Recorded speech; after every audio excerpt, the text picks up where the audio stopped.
दोस्तों, आप सभी का स्वागत है।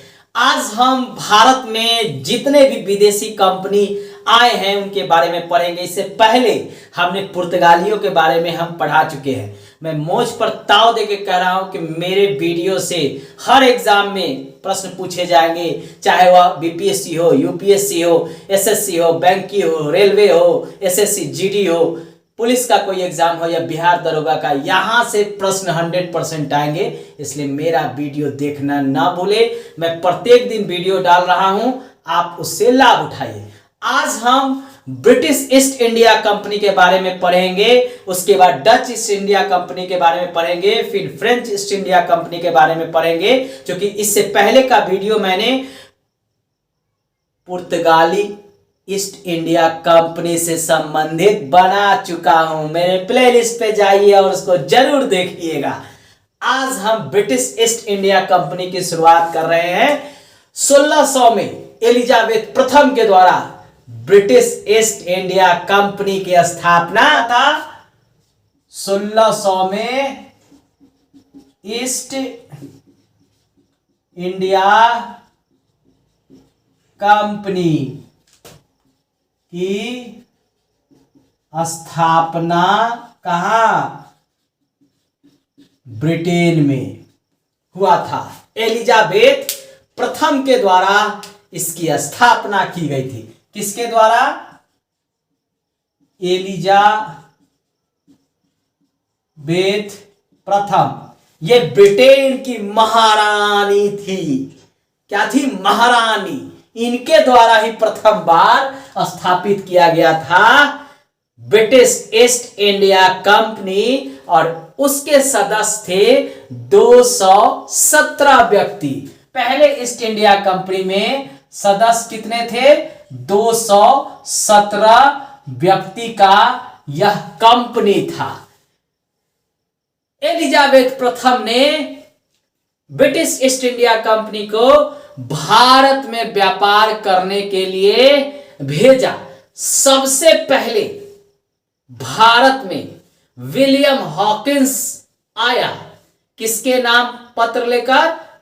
एलिजाबेथ प्रथम के द्वारा लिखित पत्र अकबर के नाम लेकर आया। कौन? William Hawkins. ठीक है। 1608 ईस्वी में विलियम हॉकिंस भारत आया। अकबर के नाम पत्र लेकर तथा जहांगीर से आगरा में मिला। जब चला था विलियम हॉकिंस, तो उस समय ब्रिटिश के महारानी को ऐसा लगा कि अकबर जो है भारत का बादशाह है, और उसी के नाम से पत्र लिखा गया। लेकिन विलियम हॉकिंस जब आया इंडिया, तब तक अकबर जो है 1605 में उसकी मृत्यु हो चुकी थी, और उसका पुत्र जहांगीर गद्दी पर बैठ चुका था। जहांगीर से विलियम हॉकिंस ने आगरा में मुलाकात किया, जहां फारसी भाषा में उसने जहांगीर से बातें की और अकबर के नाम का पत्र जहांगीर को दिया। जहांगीर खुश हो गया और सूरत में उसने ब्रिटिश कोठी स्थापित करने की इजाजत दे दिया। इसके अलावा 400 का मनसबदारी भी दिया गया। किसको? विलियम हॉकिंस को। इसके अलावा जो है उसे उपाधि भी खान का दिया गया था। मतलब इसको सूरत में फैक्ट्री स्थापित करने की इजाजत दिया। सूरत में फैक्ट्री स्थापित करने का इजाजत ब्रिटिश ईस्ट इंडिया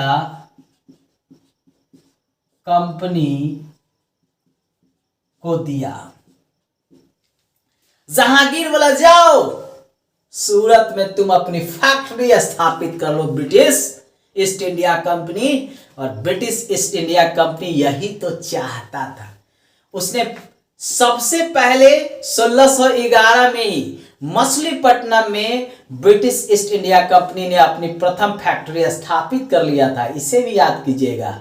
बाद में 1613 में सूरत में दूसरी फैक्ट्री ईस्ट इंडिया कंपनी के द्वारा स्थापित किया गया। प्रश्न बार बार पूछता है, प्रथम फैक्ट्री ईस्ट इंडिया कंपनी द्वारा मछलीपट्टनम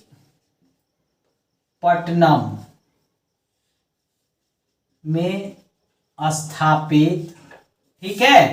और दूसरा 1613 ईस्वी में सूरत में स्थापित। मछलीपट्टनम में जो स्थापित किया गया था वह स्थापित किया गया था 1611 ईस्वी में। यानी सबसे पहले मछलीपट्टनम में ईस्ट इंडिया कंपनी का फैक्ट्री स्थापित किया गया, दूसरा सूरत में किया गया। अब ईस्ट इंडिया कंपनी जो है धीरे धीरे कर अपना व्यापार बढ़ाता गया, धीरे धीरे कर अपना व्यापार को ग्रोथ करता गया, बढ़ाता गया। 1615 में टॉमस मूर को जेम्स प्रथम का पत्र लेकर फिर वो जहांगीर के दरबार में उपस्थित हुआ। कौन? टॉमस मूर द्वारा जेम्स प्रथम का पत्र लेकर जहांगीर के दरबार में उपस्थित। कब? 1615 ईस्वी में। इसका भी मुख्य मकसद जो था वह व्यापार में छूट प्राप्त करना था। जहांगीर ने दिया, कहा कि चलो थोड़ा और तुमको छूट देते हैं, जाओ व्यापार करो, वहां से जो है हमको जो है कर जो है वहां से टैक्स जो है तुम हमको दो और यहां मेरे क्षेत्र में व्यापार करो। आगे जो है शाहजहां भी ईस्ट इंडिया कंपनी को व्यापार करने की अनुमति प्रदान करेगा। औरंगजेब के द्वारा भी ईस्ट इंडिया कंपनी को व्यापार का अधिकार दिया गया, बदले में 2% जो है उसको देना था। हुगली का क्षेत्र दिया गया औरंगजेब के द्वारा और जजिया कर भी देना था ईस्ट इंडिया कंपनी को। याद रखिएगा, शाहजहां के द्वारा भी व्यापारिक छूट दी गई। इसके अलावा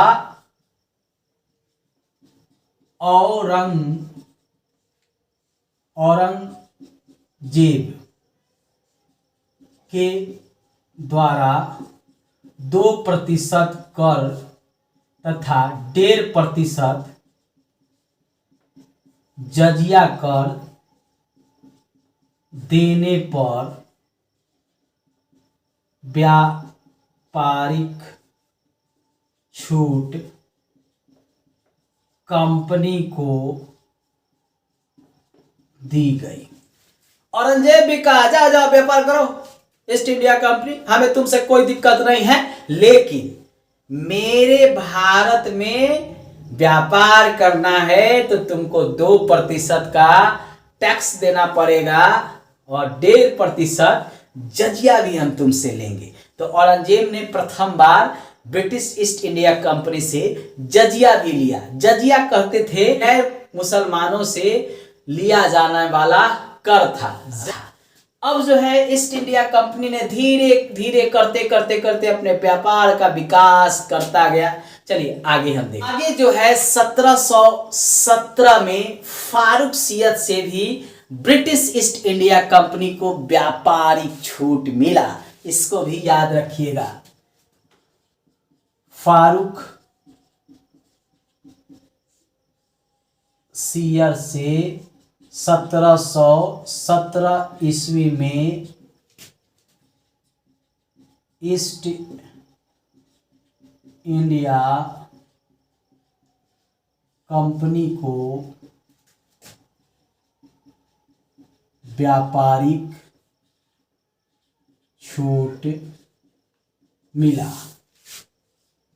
इसके अलावा 1739 में वेदरा की लड़ाई में डचों को भी हराया और उनके क्षेत्र पर अधिकार कर लिया। फ्रांसीसियों को भी हराया और उनसे भी अपना क्षेत्र जो है छीना, उनके क्षेत्र पर भी अधिकार कर लिया। पुर्तगालियों कंपनी को भी हराया, उनके क्षेत्र पर भी अधिकार कर लिया। हम इसको डचों में भी पढ़ेंगे और फ्रांसीसियों में भी पढ़ेंगे। इस तरह करके ईस्ट इंडिया कंपनी ने पूरे भारत पर अधिकार कर लिया। यहाँ के नवाबों को हराया, यहाँ के राजाओं को हराया, सबको हरा के इसने अधिकार कर लिया। ईस्ट इंडिया कंपनी ने बॉम्बे को दहेज में प्राप्त किया था। ठीक है। पुर्तगाल की राजकुमारी कैथरीन ब्रगेंजा का विवाह ब्रिटेन के राजकुमार चार्ल्स द्वितीय के साथ हुआ था और दहेज में उनको पुर्तगालियों के द्वारा बम्बई दिया गया था। ये क्या किया गया था? पुर्तगाली के रानी यानी पुर्तगाल की राजकुमारी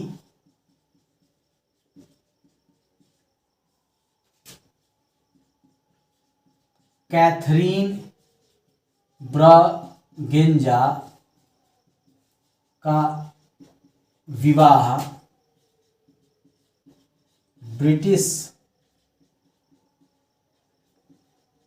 राजकुमार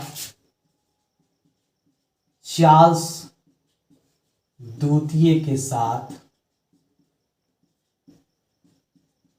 दहेज में बम्बई मिला। दहेज में पुर्तगाली क्या है, लो हमारा बेटी से ब्याह किया है चार्ल्स द्वितीय, लो मैं तुमको बम्बई दहेज में देता हूं। बाद में चार्ल्स द्वितीय ने 10 पाउंड पर ईस्ट इंडिया कंपनी को बम्बई दे दिया कि प्रत्येक साल 10 पाउंड हमको दो और तुम बम्बई में व्यापार करो। ठीक है। धीरे धीरे कर भारत के सभी क्षेत्रों पर अधिकार कर लिया था ब्रिटिश ईस्ट इंडिया कंपनी। कुछ क्षेत्र पर पुर्तगाल का भी अधिकार था, पुर्तगाली ईस्ट इंडिया कंपनी का भी अधिकार था। दमन दीप दादर नागर गोवा पर पुर्तगालियों का अधिकार था, जो 1961 तक रहा है देश की आजादी के बाद।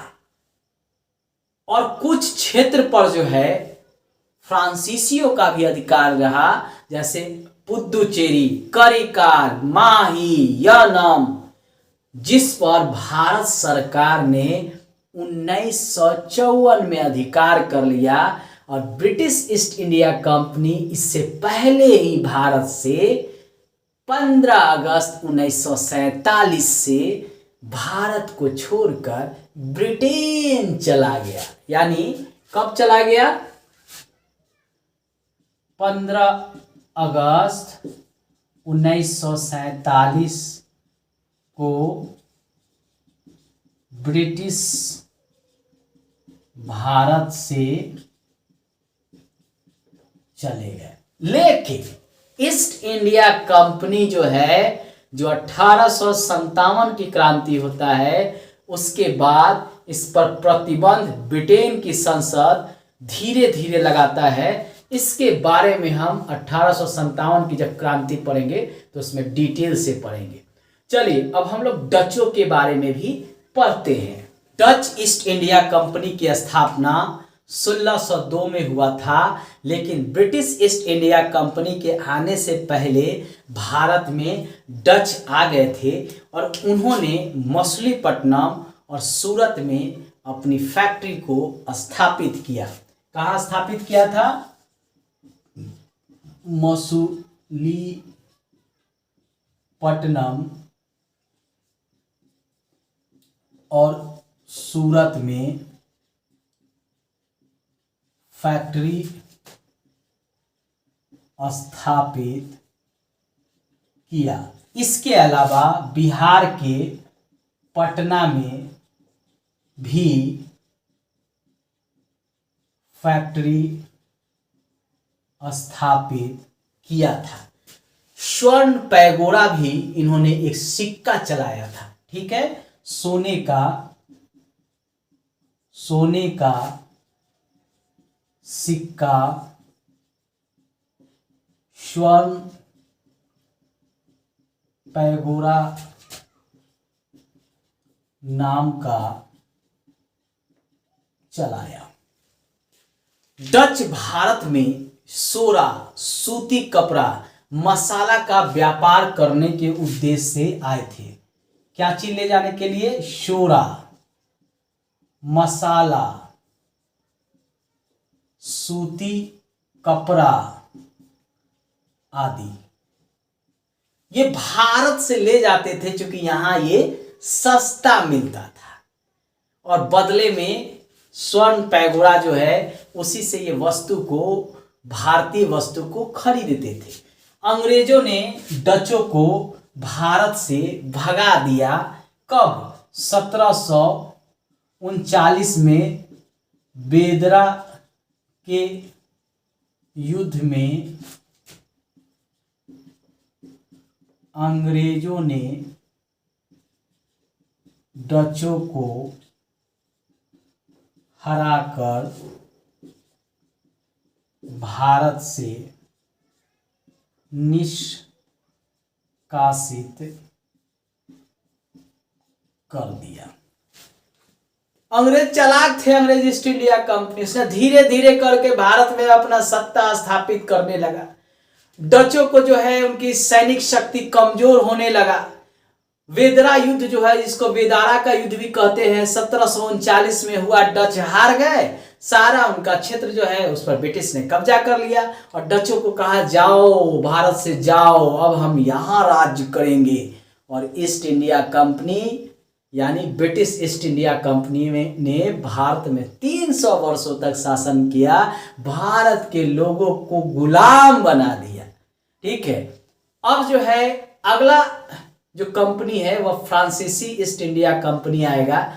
आइए उसके बारे में भी जानते हैं। अगली कंपनी ब्रिटिश के बाद फ्रेंच ईस्ट इंडिया कंपनी आता है। 1668 में इसकी स्थापना होता है।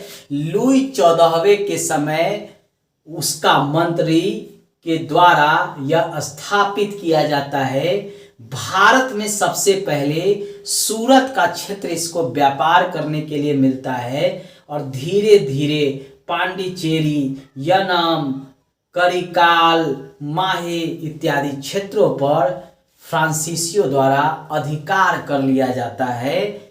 चलिए एक एक कर जानते हैं। फ्रेंच ईस्ट इंडिया कंपनी की स्थापना किसके द्वारा किया गया था? लुई 14वें के कार्यकाल में। लुई 14वां के समय किया गया।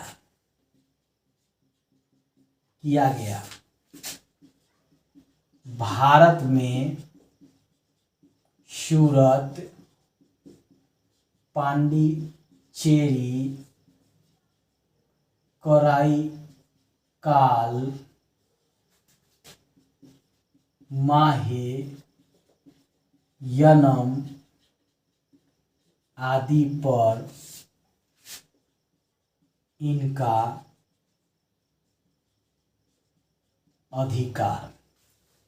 ये भी भारत में आए थे व्यापार करने, लेकिन इन क्षेत्रों पर जो है ये अधिकार कर लिए, जिसमें प्रमुख चंदनगर भी था। चंदनगर भी था एक क्षेत्र।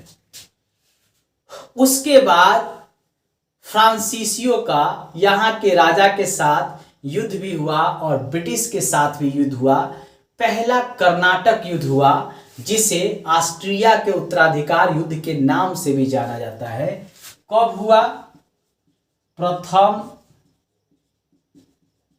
कर्नाटक युद्ध ये हुआ था 1746 से 48 के बीच। किसके बीच? कर्नाटक के शासक अली वरुद्दीन तथा फ्रांसीसी कंपनी के बीच। इस युद्ध को ऑस्ट्रिया का उत्तराधिकार युद्ध के नाम से भी जाना जाता है। ऑस्ट्रिया में उत्तराधिकार के लिए भी फ्रांसीसियों और ब्रिटेन के बीच जो है युद्ध चल रहा था। भारत में जो है उसी का यह कर्नाटक में देखने को मिला। कर्नाटक के शासक अली वरुद्दीन जो थे, उसके साथ फ्रांसीसियों का टकराव हुआ और एस ला शैप्ले की संधि के द्वारा यह युद्ध जो है समाप्त हो गया।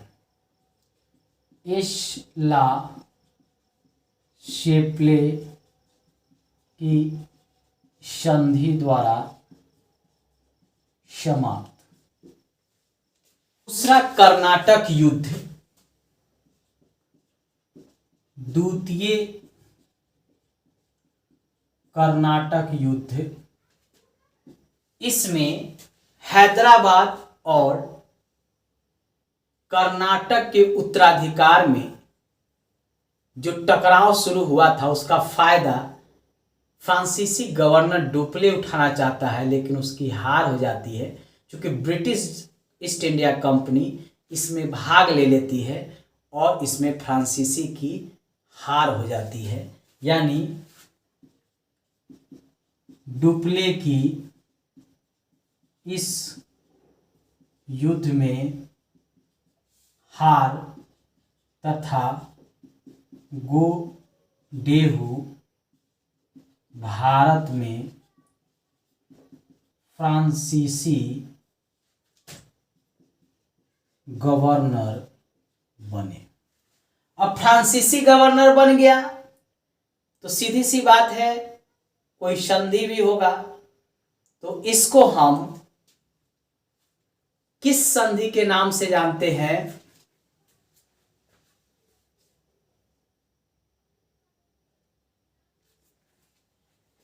पांडिचेरी की संधि